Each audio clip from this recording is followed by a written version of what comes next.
प्रणाम साथियों, मैं हूँ बिरला मंदिर में और यहाँ मैं एक नए ब्लॉग का शूट करने जा रहा हूँ। यहाँ हो रही है श्री नारायण जी की कथा और नई दिल्ली के इस पुण्य धाम श्री बिरला जी मंदिर से आप कुछ भजन कीर्तन और सत्संग सुन पाएंगे। तो मेरे नए ब्लॉग में आपका बहुत बहुत स्वागत है।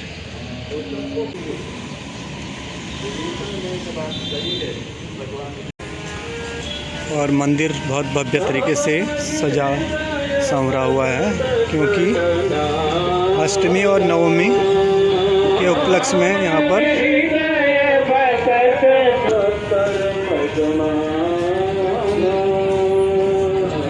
और अष्टमी और नवमी के समय पर यहाँ बहुत भव्य तरीके से मंदिर को सजाया जाता है, रोशनी की जाती है। तो चलिए कथा स्थल पर देखते हैं आगे अंदर क्या कार्यक्रम है। ये है प्रवेश द्वार, चलते हैं सत्संग स्थल की ओर।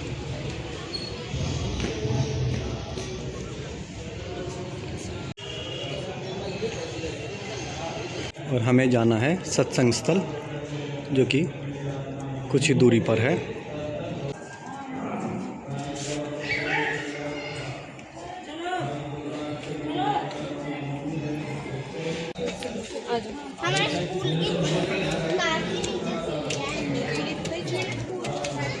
ये है सत्संग स्थल।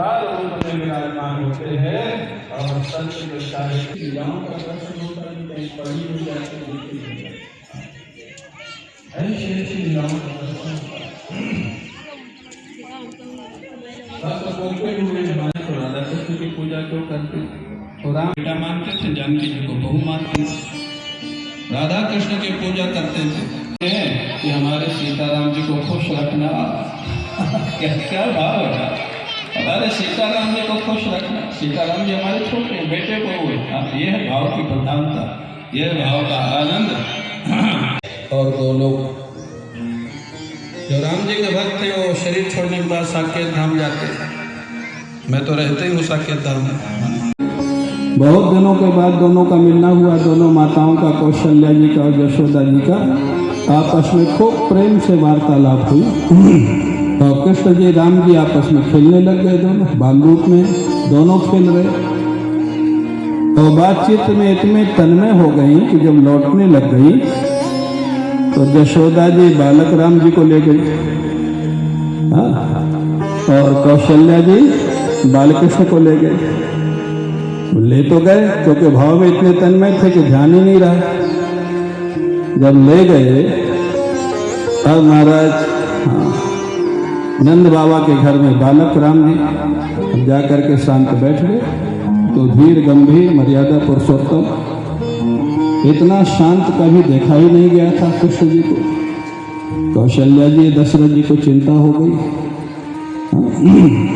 नंद बाबा यशोदा जी को चिंता हो गई, कन्हैया को क्या हो गया। ध्यान से देखा तो कन्हैया थे ही नहीं, वो तो बालक राम जी थे। अरे बालक बदल गए, बदल गए, बदल गए। उधर दशरथ कौशल्या के यहाँ बालकृष्ण पहुंच गए थे। तो महल में पहुंचते ही महाराज जैसे दशरथ जी बैठे, उनकी पीठ पे चढ़ गए, उनकी गाड़ी पकड़ ली, कभी को सामान उठा के पटक दिया, मटकी तोड़ दी। कौशल्या जी को लगा श्री राम को हो क्या गया, ये तो ऐसा उपद्रव कभी नहीं करता था। ध्यान से देखा तो कृष्ण जी थे, राम जी थे ही नहीं। दोनों माताएं लौटी, अपने अपने बच्चों को बदला और फिर वापस अपने अपने धाम को चली गई। ये लीला कहीं पड़ी नहीं पड़ी। ऐसी लीलाओं का दर्शन होता है संतों को। हाँ, ऐसी लीलाओं का दर्शन होता है। इसलिए लिखा गया हरि अनंत, हरि कथा अनंत। हाँ, इतनी लीलाएं हैं। व्यक्तिगत भगवान, हमारे गुरु जी कहते थे हर भक्त के व्यक्तिगत भगवान होते, पर्सनल। वो किस भाव से आप उनको मानते हैं, उस भाव से आपके साथ रहेंगे। चक्र जी थे, चक्र जी मनोज मोहन जी ने सुना होगा, पढ़ा होगा। हमारे गुरु जी के मित्र थे चक्र जी, बड़े अच्छे भक्त थे कृष्ण जी के। कृष्ण जी को अपना छोटा भाई मानते थे, छोटा भाई। एक बार कृष्ण जन्मभूमि मथुरा में ठहरे हुए थे। श्री विष्णु हरि जी डालमिया वो भी चक्र जी से बहुत प्रेम रखते थे, वो भी वहीं रुके हुए थे।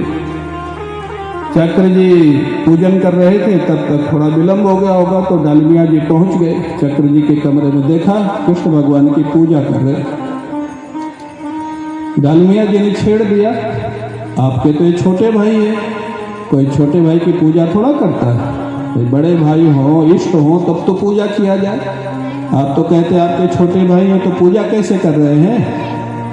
देखिए चक्र जी का भाव, उनकी निष्ठा। तुरंत जवाब दिया, बोले पूजा थोड़ा कर रहा हूँ, ये भी थोड़ी देर में खेलने जाएंगे, अगर अच्छे कपड़े पहन के नहीं जाएंगे तो बदनामी तो मेरी होगी ना। इनको अच्छे कपड़े पहना रहा हूँ, सजा रहा हूँ, जैसे बाहर जाए तो बोले चक्र जी के छोटे भाई कितना अच्छे कपड़े पहन के आए। ये है संत। तो मोहिते संत अधिक कर लेखा। संत को भगवान से ज्यादा मान्यता क्यों मिली? क्योंकि भगवान अपनी महिमा बताएंगे और सबके अंदर जो भगवान बैठे हैं वो आत्मा के रूप में है, वो निर्गुण निराकार हैं, वो निष्क्रिय हैं, वो कुछ करते धरते नहीं है, केवल चेतना देते, पावर देते, प्रकाश देते। लेकिन जो सगुण साकार भगवान है वो संतों के हृदय में हमेशा प्रकट रहते हैं। बंद हो गया, संतों के अंदर भगवान देखना बंद हो गया, तो ऋषियों ने एक योजना बनाई, एक सुंदर सी भगवान की मूर्ति बनाओ, मंदिर बनाओ, वहाँ भगवान जब देखेंगे, वहाँ अच्छे से सेवा पूजा करेंगे, हृदय शुद्ध होगा तो उनको सब जगह भगवान का दर्शन होने लग जाएगा। मूर्ति पूजा का उद्देश्य ये है।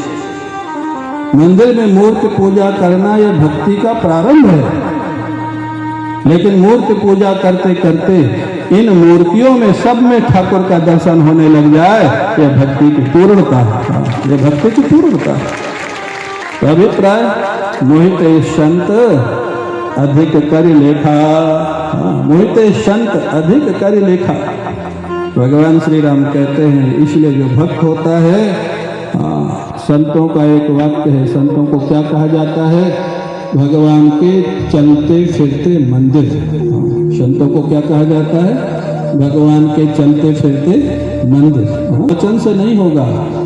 तद्विधि, भगवद गीता क्या कहती है? तद्विधि प्रणिपातेन परिप्रश्नेन सेवया उपदेक्षन्ति ते ज्ञानम ज्ञानिनः तत्त्वदर्शिनः।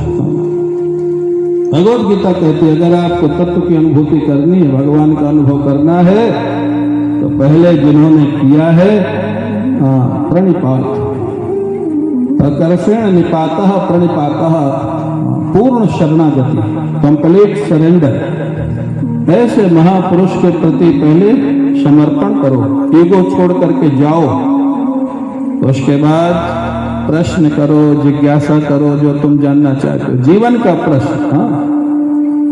परीक्षा के लिए प्रश्न मत करो और व्यर्थ का प्रश्न मत करो। व्यर्थ का प्रश्न जानते हो? हमारे आश्रम में एक पंडित आए थे राम कथा के। हमारे आश्रम का एक कर्मचारी, जानते हो उनसे क्या पूछा? वो कहता है, पंडित जी, हनुमान जी ने जब लंका जलाई तो उनकी पूंछ में सबसे पहले आग किस निशाचर ने लगाई थी? अब ये प्रश्न पता भी लग जाए तो आपको फायदा क्या होगा? तो ये जो प्रश्न है ना, ये जिज्ञासा से होती है, कुछ उत्सुकता होती है, कोई परीक्षण होता है। तो कहते हैं तद्विधि प्रणिपातेन, प्रणिपात माने समर्पण करो, जिज्ञासा करो और कुछ सेवा करो। सेवा जिससे संत प्रसन्न हो जाए। सेवा माने आदेश पालन।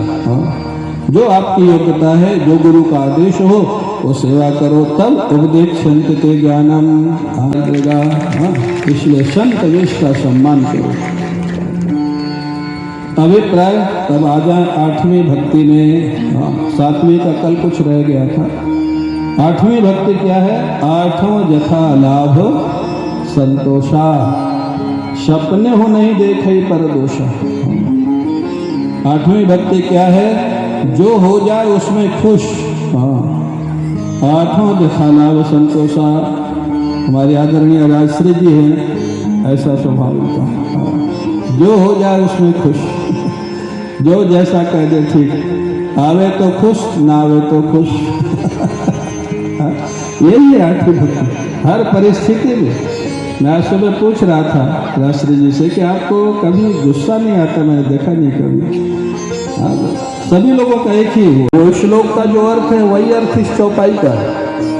यशमान देवते लोका, जिस व्यक्ति से कोई दुखी नहीं होता है और जो किसी व्यक्ति से दुखी नहीं होता है, हर्षा मर्ष भयोद बेकई, हर्ष कोई बहुत अच्छी बात हो जाए तो बहुत खुश नहीं, और बहुत कोई दुर्घटना हो जाए तो बहुत दुख नहीं। अमर्ष, अमर्ष, अमर्ष जानते हो किसको बोलते हैं? मत्सर को।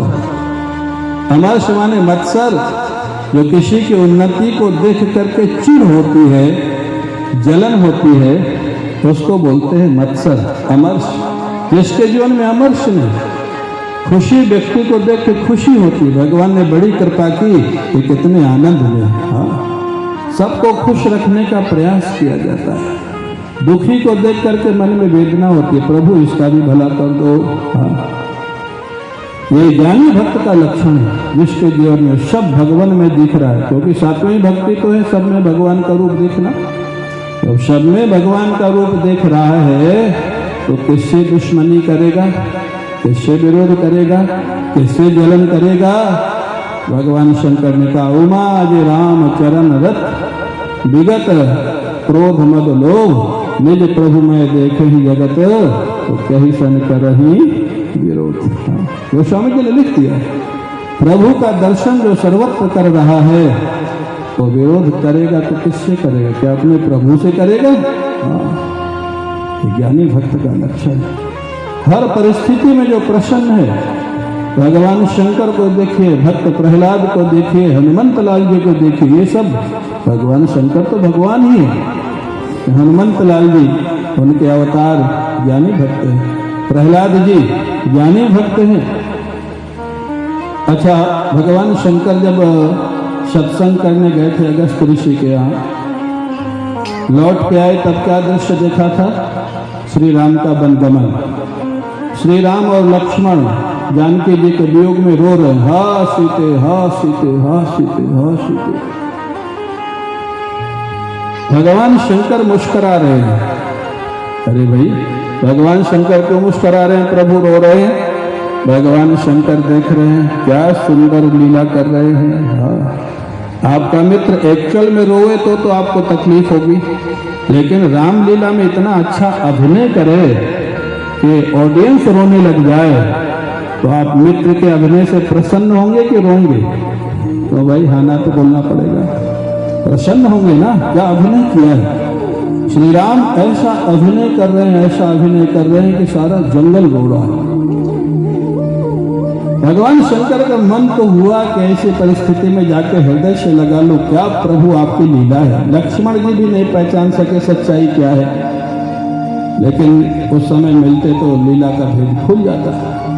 भगवान शंकर दूर से ही प्रणाम किया, जय सच्चिदानंद जग पावन, अस कही चलो मनोज न सावन। ये सचूर दूर तक कुछ दिखाई नहीं दे रहा है राजकुमार।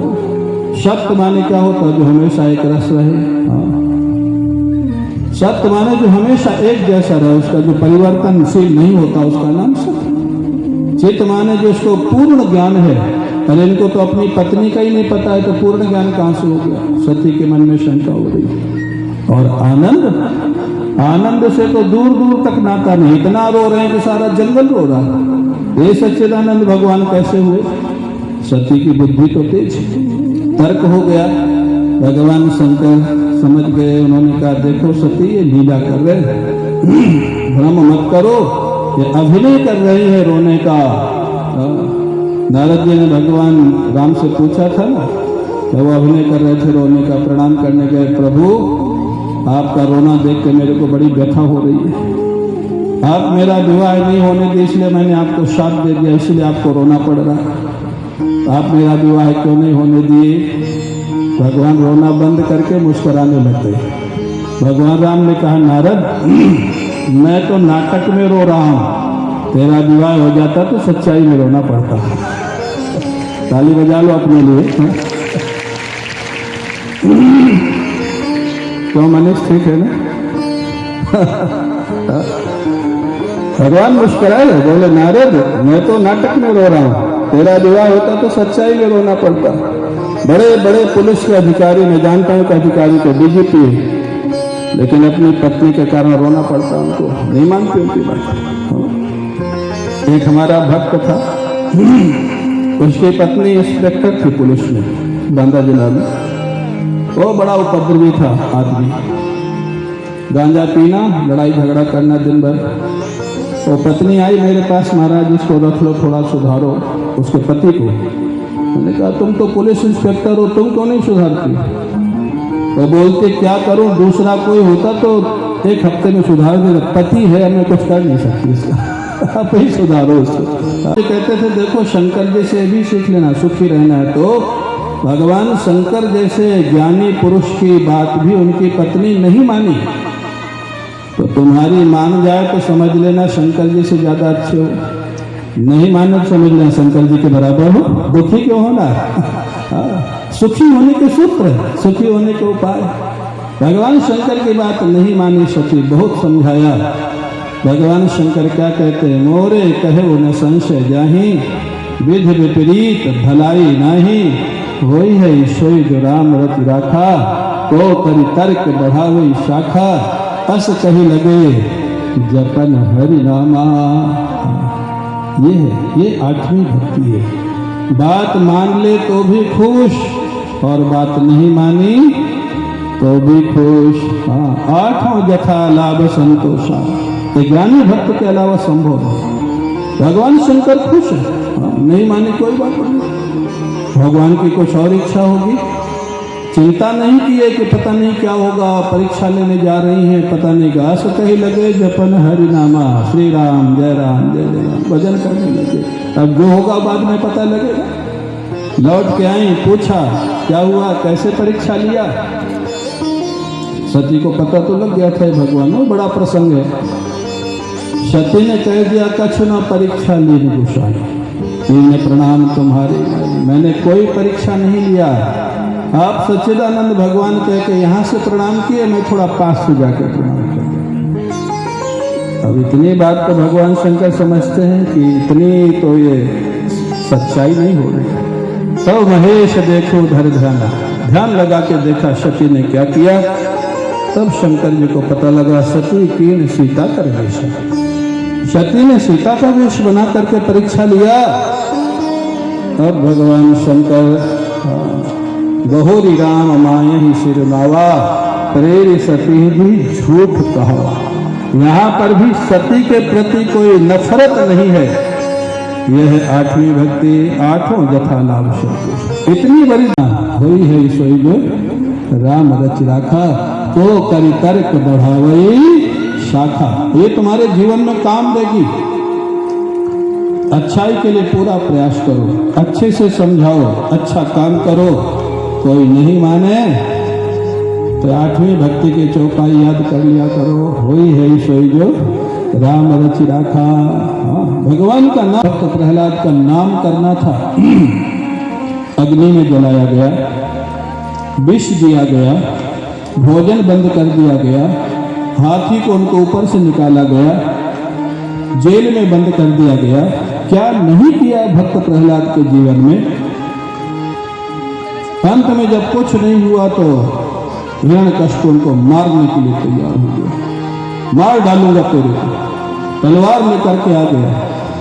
सपने में देखे पर दोषा, धन्य भक्त प्रहलाद। जब हिरण्यकश्यप आया अंत में तलवार लेकर के, हमारे मनोज मोहन जी बैठे, कथा भागवत कथा के वक्ता, अच्छे प्रवक्ता, जानते हो उस समय भक्त प्रहलाद क्या कर रहे थे? जब हिरण्यकश्यप आया अंत में, जब सब उपाय फेल हो गए, भक्त प्रहलाद संकीर्तन करवा रहे थे।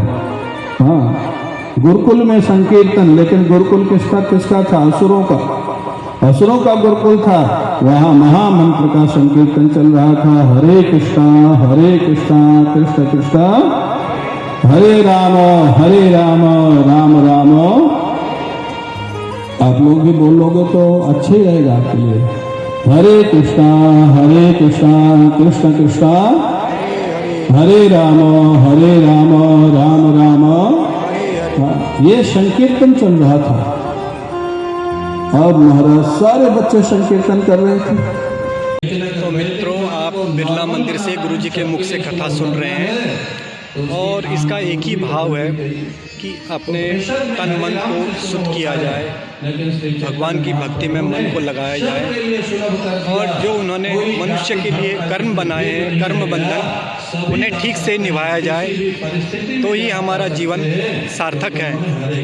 और इसके अलावा हमारे जीवन में जो भी दुख सुख आते हैं उन्हें हम भगवान के चरणों में अर्पित कर दें तो ही हमारा जीवन धन्य है।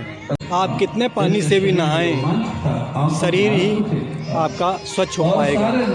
मन की स्वच्छता के लिए सत्संग, भगवान के चरणों में जाना, भजन कीर्तन, ये सब मन की शुद्धि के लिए है। तन की शुद्धि के लिए केवल जल है और जल से कितना भी नहाया जाए कभी भी हमारा शरीर हमेशा के लिए साफ नहीं हो पाएगा, उसे हमें बार बार साफ करना पड़ेगा। विलक्षण प्रहलाद जी ने क्या कही, देखिए वो दृश्य देखिए, मारने के लिए तैयार हिरण्यकश्यप, वो हिरण्यकश्यप जो त्रिलोकी का राजा है, वो हिरण्यकश्यप जिसकी नजर देख करके वृक्षों में फल आ जाते हैं, जिसकी नजर देख करके समुद्र से दृष्टि। प्रहलाद के हृदय में हिरण्यकश्यप के प्रति भी करुणा है। सपने हो नहीं देखे पर दोषा, उनके प्रति भी करुणा है। क्या कहते हैं, पिताजी मेरी एक प्रार्थना है, क्या थोड़ी देर के लिए तलवार रख दीजिए, करताल उठा लीजिए। आपको जितना तनाव इस समय है, हाँ, आपका शरीर कांप रहा है क्रोध के कारण, थोड़ी देर करताल उठा लीजिए, मेरे साथ महामंत्र का संकीर्तन कर लीजिए, आपको शांति मिल जाएगी, आनंद मिल जाएगा। हाँ, यह आठवीं भक्ति, आठों जथा लाभ संतोष। जो मार्गी आया है उसका भी भला सोच रहे। आपके अंदर, आपके हाथ में, आपकी तलवार में, इस खंभे में। अब इतनी उच्च कोटि की बात हिरण्यकश्यप के समझ के बाद वो कहता है ये पागल हो गया है, पागल। विष्णु तो मेरे को मिलाने में तो तीनों लोकों में खोज डाला, ये कहता है विष्णु खंभे में, तलवार में, हाथ में, मेरे अंदर, इसके अंदर, पागल हो गया। हिरण्यकश्यप सोचता है ये खंभे में कह रहा है, खंभे में भी इसका विष्णु, मैं इसका भ्रम तोड़ दूं, पहले बाद में समझाऊंगा। तलवार को हाथ में ले लिया, दाहिने हाथ से जोर से खंभा मारा, भयंकर शब्द हुआ, खंभा विदीर्ण होकर के नृसिंह भगवान प्रकट हो गए। बोले नृसिंह भगवान की, नृसिंह भगवान की। नृसिंह भक्त चाहे तो कहीं से भी प्रकट हो सकते हैं। ये जो तीर्थ यात्रा है ना, प्रारंभिक लोगों ने पूछा, कबीरदास जी तुम जीवन भर कुछ ना कुछ उल्टे सीधे ऐसे काम करते रहे, लोगों को समझ नहीं आया, अब ये ऐसा उल्टा सीधा काम क्यों करो। लोग बाहर से आके काशी में रहते हैं अंतिम समय के लिए, तो अंतिम समय में काशी छोड़ के मगहर, जहाँ शरीर छोड़ने से व्यक्ति को नरक जाना पड़ता है। कबीरदास जी हंसने लगे। कबीरदास जी ने कहा, भाई काशी में शरीर छोड़ के अगर भगवान के धाम को जाऊंगा तो काशी की महिमा होगी, ना कि राम की। अगर भक्त है बड़ी बदनामी हो जाएगी। स्वयं भगवान कृष्ण कबीरदास का वेश बनाए, सारे ग्वाल बालों को लेकर के अनेक गाड़ियों में भोजन लेकर के ठीक 11:15 बजे पहुंच गए कुटिया के बाद। 12 बजे भंडारे की घंटी बज गई। भंडारे की हरिहर संतों में बोला जाता है, भाई भंडारा तैयार है, आप लोग आ जाओ। घंटी बजी तो कबीरदास जी जगे। घंटी बजी तो समझ गए ठाकुर आए होंगे, और घंटी कौन बजाएगा यहाँ कुछ है तो है नहीं, घंटी कौन बजाएगा। कबीरदास जी जगे, कुटिया से देखा झांक के तो बाहर एक दूसरे कबीरदास घूम रहे हैं। भगवान कृष्ण कबीरदास बने घूम रहे, व्यवस्था कबीरदास के नाम से। कबीरदास जी ने ऐसे थोड़ा कपड़ा डाला आगे तक, जैसे महिलाएं घूंघट डालती हैं, आजकल तो नहीं डालती, अलग बात है। ऐसे थोड़ा कपड़ा डाला आगे तक।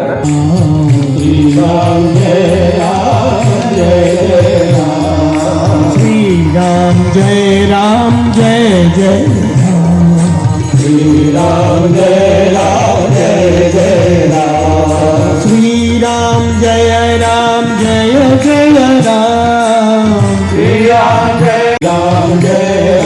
जय जय। बिनु सत्संग विवेक न होई, राम कृपा बिनु सुलभ न सोई। मित्रों, आज सुनते हैं कथा जिसका आज अंत है और रामनवमी आज है, तो आज ही कथा का विसर्जन होना है और चलते हैं कथा स्थल।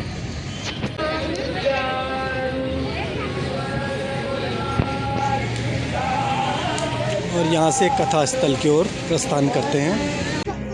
देखिए साइड हम यहाँ हैं।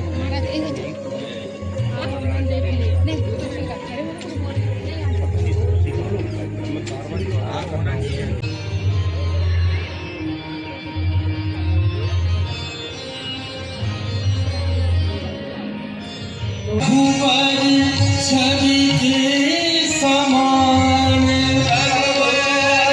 छवि के समान बनिया घूमत चलत राम महाजत पैजनिया घूमत चलत राम श्री राम जय जय राम।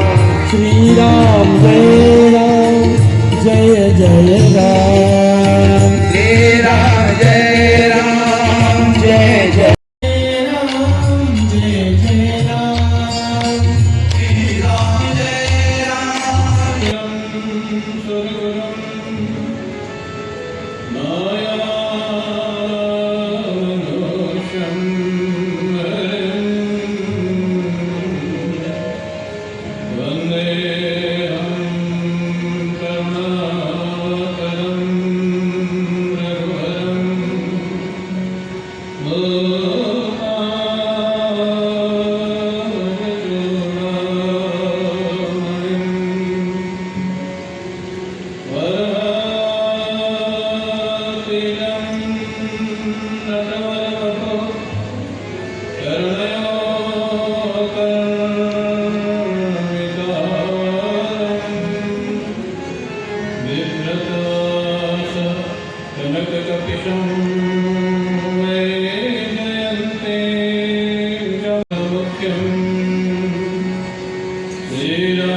उसका नाम त्रेता है।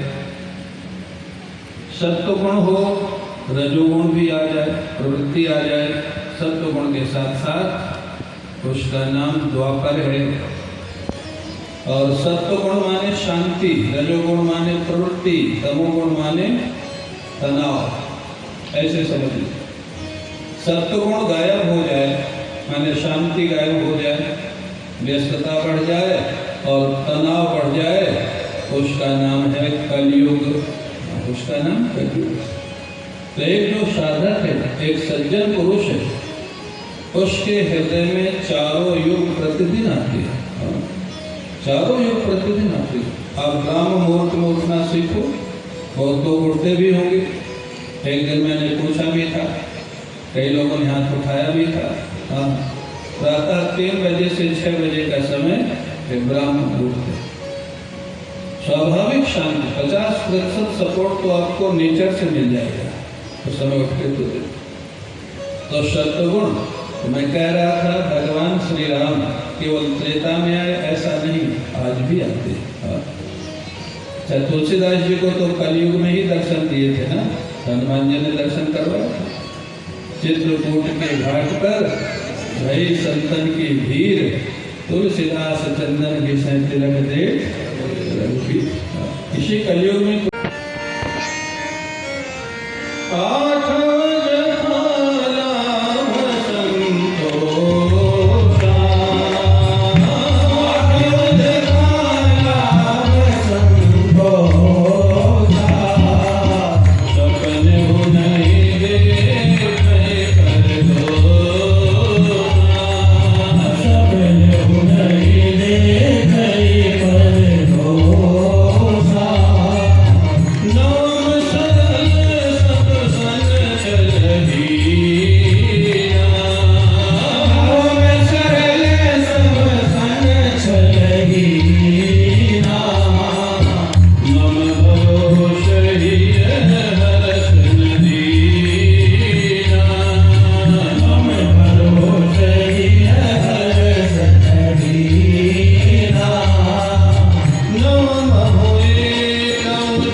भक्ति माँ है, ज्ञान और वैराग्य उसके पुत्र है। भागवत के महात्म में यही तो कथा है। भक्ति के 2 बेटे हैं, ज्ञान और वैराग्य। ये भी एक सुंदर सामंजस्य है।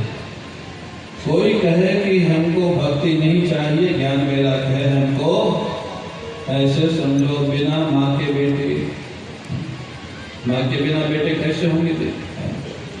भक्ति माँ है, भागवत का प्रारंभ। भक्ति के बेटे हैं ज्ञान और वैराग्य।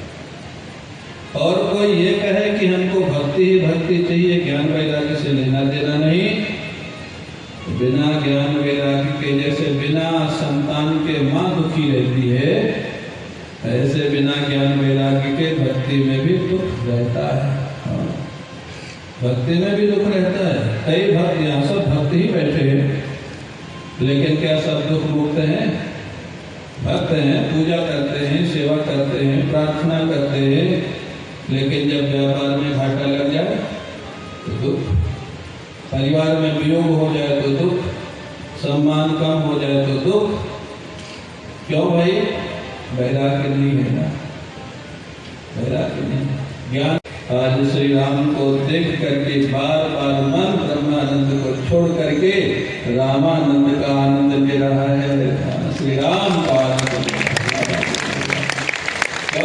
कौन है ये? कौन? श्री राम बन करके नहीं आ गया। ये जनक जी ने पहचान लिया।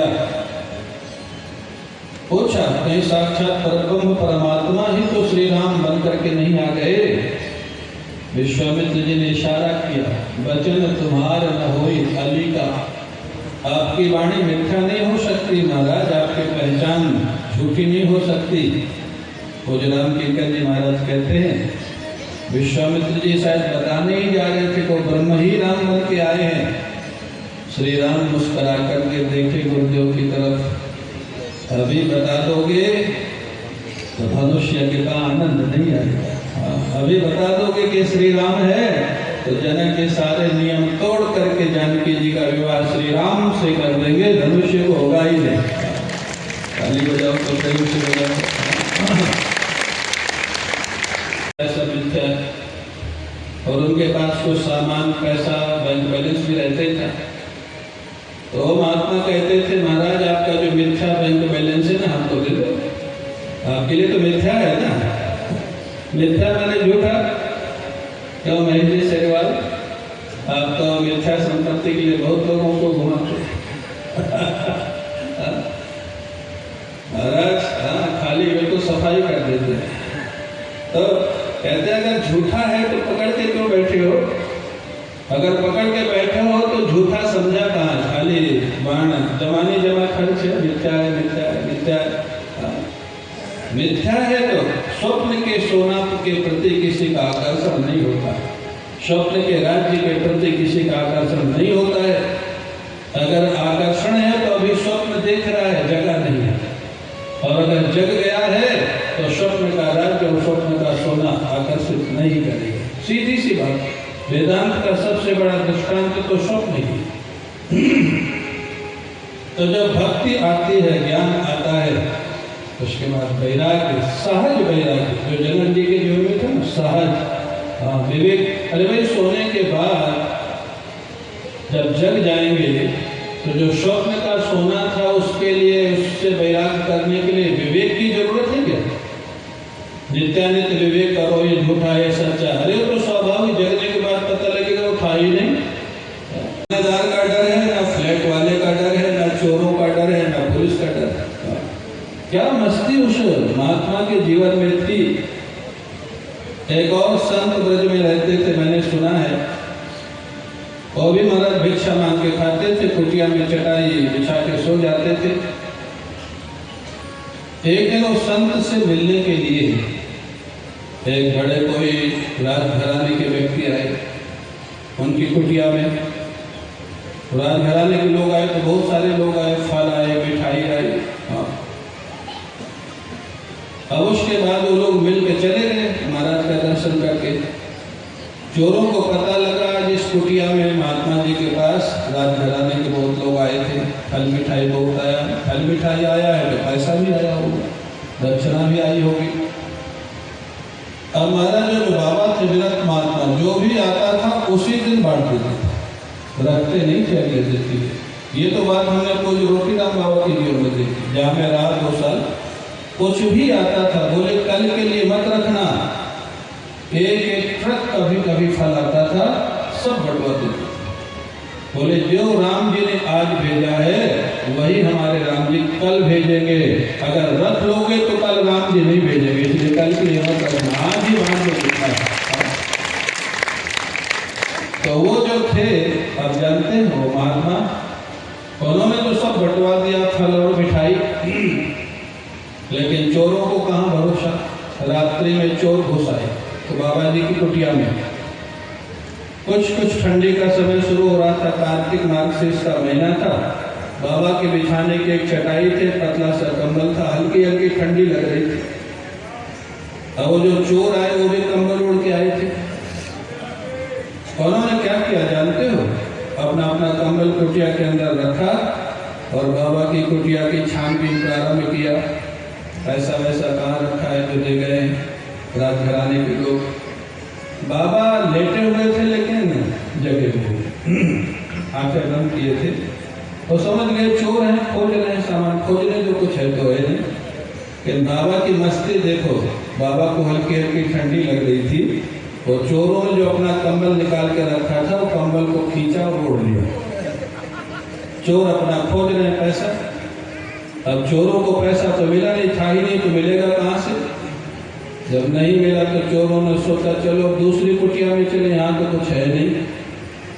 उलट के देखा तो चोर देखता है कि जो कंबल ओढ़ के आया था वो तो बाबा जी ओढ़ रहा था। अब फंस गया, चोर फंस गया। सोचता है अगर कंबल छुड़ाऊंगा तो बाबा हल्ला मचा देगा, पकड़ा जाऊंगा। और कंबल नहीं छुड़ाता तो कुटिया में तो कुछ मिला नहीं, मेरा कंबल ओढ़ जा रहा है। आप समझ गए बात को? हाँ, ये है वैराग्य का आनंद है। बाबा जब वो चोर जाने लग गया तो बाबा जी धीरे से कहते रहे, भैया कौन है? कुटिया का दरवाजा बंद करते जाना। वो चोर को इतना गुस्सा आया, अरे बाबा जी तेरा कोई क्या ले जाएगा? एक चोर आया तो उड़ने को दे गया, दूसरा आएगा तो बिछाने को दे जाएगा, तेरे पास क्या ले जाएगा? एक कुटिया का दरवाजा क्यों बंद करवाता? अभिप्राय ये है, नवम सरल सब शब्द छल हिना, मम भरोस ही हर्ष न दीना। प्रभु के भरोसे परम भक्ति, परम ज्ञान, परम वेद, कितना मस्त जीवन, कितना आनंदित जीवन है उस महापुरुष का, जिसके पास केवल खाने भिक्षा मांग के खाता है, बिछाने के लिए चटाई है, ओढ़ने के लिए कंबल है और एक कुटिया है। वो आनंद बड़े बड़े राजाओं को नहीं, बड़े बड़े प्रधानमंत्रियों को नहीं है, अमेरिका के राष्ट्रपति को भी नहीं, वो भी तो परेशान है ना। अच्छा पता हो बाबा जी ज्यादा खुश थे कि बहुत सारी इच्छाएं हैं, ये भी हो जाए, ये भी हो जाए, ये भी हो जाए। वो गरीब है। सबसे बड़ा अमीर कौन है? श्रीमान शको यस समस्त तोषा, जिसके जीवन में पूर्ण संतोष आ गया है वही दुनिया का सबसे बड़ा राजा है, वही महाराज, वही तो नवम शरण, नौ भक्ति हो गई। अब चलो मिला लें नौ भक्ति में शबरी के जीवन में कौन कौन भक्ति? प्रभु ने कहा तुम्हारे जीवन में साथ जो आप करते रहते हैं। कोविड काल में इन्होंने पूरी भगवत गीता का अध्ययन किया। मालूम है आप लोग कहते समय नहीं, इनके पास समय कहाँ से आ जाए? पूरी भगवत गीता का अध्ययन किया कोविड काल में। ताली तो बजाओ, सुन रहे हो? शास्त्र में लिखा है किसी के सद्गुण की कोई प्रशंसा न करे उसको भी कंजूस कहा जाता है। क्यों बोलते हो? हाँ, सद्गुण की प्रशंसा न करना भी कंजूसी है। आप ये मत सोचना कि कोई अतिरिक्त मैं बोल रहा हूँ, ये सच्चाई बोल रहा हूँ, इनके जीवन की सच्चाई है। प्रथम भगति संतन कर सकता। पहली भक्ति क्या है? कोरोना में बहुत लोग परेशान भी रहे, लेकिन उन्होंने भगवत गीता का अध्ययन किया। एक व्यक्ति मेरे पास आए कोरोना के समय, बोले महाराज बड़ी समस्या। मैंने क्यों? बोले पहले तो 12 घंटे ऑफिस में निकल जाते थे, अब 24 घंटा पत्नी के साथ ही रहना पड़ता है। समझ गए? नहीं समझे? उन्होंने आगे जो सेंटेंस बोला, बोले घर में रहें तो रोना, बाहर रहें तो कोरोना। भक्ति अनेक संतों का साथ करते करते कभी कभी ठाकुर जी की तरफ से एक ग्रीन सिग्नल आता है कि बस ये महात्मा हमको ठीक रास्ता बता सकते हैं, ये महात्मा हमको ईश्वर के रास्ते पर चला सकते हैं। उसके बाद एक निष्ठ हो जाओ, एक निष्ठ गुरु पद पंकज सेवा तीसरी भगति अमान। ईगो छोड़ करके, दुराग्रह छोड़ करके गुरु की सेवा करना, ये तीसरी भक्ति है। हरि कपट तजगान, भगवान का नाम लेना, भगवान का कीर्तन करना, किसी दुनिया को दिखाने के लिए नहीं, भगवान की खुशी के लिए, प्रभु की प्रसन्नता के लिए। श्री कृष्ण गोविंद हरे मुरारे, हे नाथ नारायण वासुदेव। मस्ती से करताल उठाओ, हारमोनियम उठाओ, भगवान का कीर्तन करो, ये चौथी भक्ति है प्रभु की खुशी के लिए। जब गुरुनिष्ठ हो जाओ, एक जगह हो जाओ, गुरु धारण कर लो, तो जो गुरु ने मंत्र दिया है उसका नियम पूर्वक जब करो, नियम पूर्वक, विधि पूर्वक जो गुरु ने बताया हो, उस पर पावर आता है, उससे साधना की शक्ति बढ़ती है। अनेक घटनाएं, दिव्य घटनाओं की अनुभूति प्रारंभ हो जाती है जीवन में। वो जब घटनाएं होंगी तो मम दृढ़ विश्वासा, जैसे घटनाओं की अनुभूति होगी भगवान के प्रति विश्वास बढ़ने लग जाएगा। छठ दमशील, छठवीं क्या है? जब भगवान का प्रेम बढ़ेगा तो इंद्रियां स्वयं नियंत्रित होने लग जाएंगी। दम माने इंद्रिय नियंत्रण। भगवान का प्रेम, भगवान में रस आने लग जाए, दुनिया का रस छोटा दिखेगा, फीका पड़ जाएगा। हाँ, ये छठवीं भक्ति है। सातम सम मोहिमय जग देखा, सातवीं भक्ति क्या है?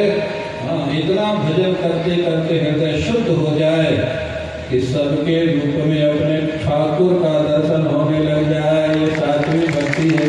हाँ, राममय कृष्णमय जित देखो तित श्याममय, मीरा जी, ये सातवीं भक्ति है। आठवां जथा लाभ शब्दों सा ज्ञानी भक्ति। हाँ, सब जगह ठाकुर का दर्शन फिर जो हो जाए, मान मिले तो राम जी की कृपा, अपमान मिले तो राम जी की कृपा। हनुमान जी को हाँ लंका में अपमान भी मिला, राक्षस लोगों ने चरण प्रहार किया, गाली गलौज किया। हनुमान जी से पूछा बंदरों ने, आपको खराब नहीं लगा? हनुमान जी ने कहा, मोहि न कछु बांधे गए राजा, कि न चाहूं जो प्रभु का राजा। मेरे जीवन का उद्देश्य राम काज को आगे बढ़ाना। भजन करो, वही है सोई जो राम रच राखा, वो कर तर्क बढ़ावई शाखा। भगवान का भजन करो, अपनी ड्यूटी करो और भगवान के भजन में मस्त रहो। ये नौवीं भक्ति है। ठीक 7 बजा जो दिया, 9 मिनट में 9 भक्ति सुना दिया तुम्हें। तो आप लोगों के साथ बहुत आनंद हुआ इन 9 दिनों तक, और आप लोग इतना प्रेम से बैठ के सुने तो और भी आनंद हुआ। और हमारे अनेक श्रोता जो नियम से सुने, हमारी कृपा बनी रहे। और ऐसे ही अपनी भक्ति में, हाँ, अपनी सेवा में, समाज सेवा कहें, राष्ट्र सेवा कहें, हाँ, जन सेवा कहें, जरूरतमंदों की सेवा करें। सेवा तो सब भगवान की है। किसी भी भाव से अगर आप निस्वार्थ सेवा कर रहे हैं, हमारे पूज्य रोटीराम बाबा का एक वाक्य है, सेवा अगर निस्वार्थ है तो सेवा ही साधना बन जाएगी एक दिन, और सेवा तुमको भगवान से मिला देगी। इसलिए अगर आप कोई भी तरह की सेवा निस्वार्थ होकर कर रहे हैं, वो आपकी साधना है। तो बहुत ही आनंद आता है। ये स्थल ही परम पवित्र है, जहाँ हमारे गुरुदेव पूज्य स्वामी अखंडानंद जी महाराज, पूज्य स्वामी राम किंकर जी महाराज इतने वर्षों तक इसी स्थल पर बैठ करके सत्संग किया। मैं हमेशा कहता हूँ, इस प्रांगण में बैठ के ऐसा लगता नहीं है कि हम लोग दिल्ली में बैठे हैं। ऐसा लगता है जैसे किसी तीर्थ में बैठे। यहाँ वाइब्रेशन है, संतों का इतना सत्संग हुआ, इसलिए यहाँ वाइब्रेशन है। हमारे मंदिर के व्यवस्थापक श्री विनोद जी मिश्रा इसकी पवित्रता का बहुत ध्यान रखते हैं, और हमारे इस साल नए ढंग से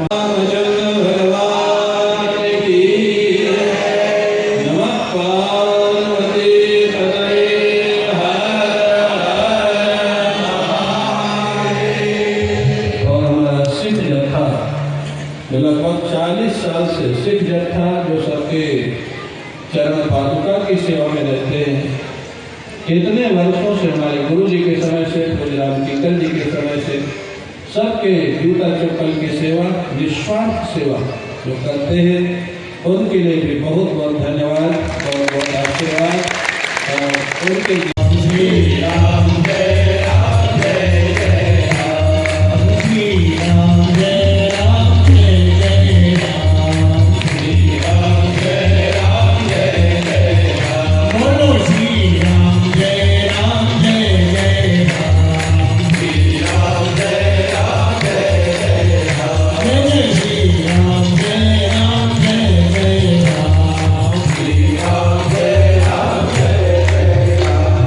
Ram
पे। पास में है।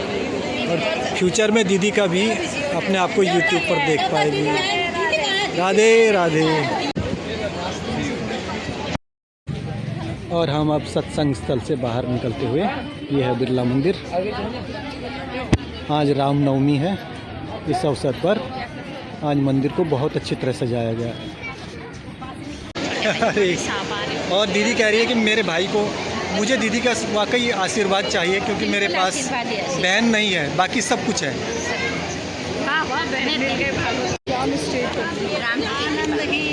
और सभी भक्तों का मानना है कि उन्हें परम सुख प्राप्त हुआ, बहुत आनंद प्राप्त हुआ उनको यहाँ कथा सुनने के पश्चात। और उनके जीवन में कितना वो ढाल पाएंगे ये तो वही बता पाएंगे। और मेरी शुभकामनाएं हैं सभी को। और अमृतमयी कथा सुनने के पश्चात हम खड़े हैं प्रसाद की लाइन में, और यहाँ प्रसाद का वितरण होगा। मैं, दीदी, मेरी पत्नी और अन्य लोग। और आशा है आपको यह सत्संग बहुत पसंद आया होगा और आप लोग सत्संग के माध्यम से बहुत कुछ जान पाए होंगे अपने जीवन के बारे में। आशा करता हूँ आपका जीवन सजीव संवरेगा। तो मित्रों, ये था सत्संग का कार्यक्रम बिरला मंदिर से। और आपको मेरा ये ब्लॉग कैसा लगा? रामनवमी की आप सभी को बहुत बहुत बधाई। मेरे चैनल को सब्सक्राइब कीजिएगा। बहुत बहुत धन्यवाद।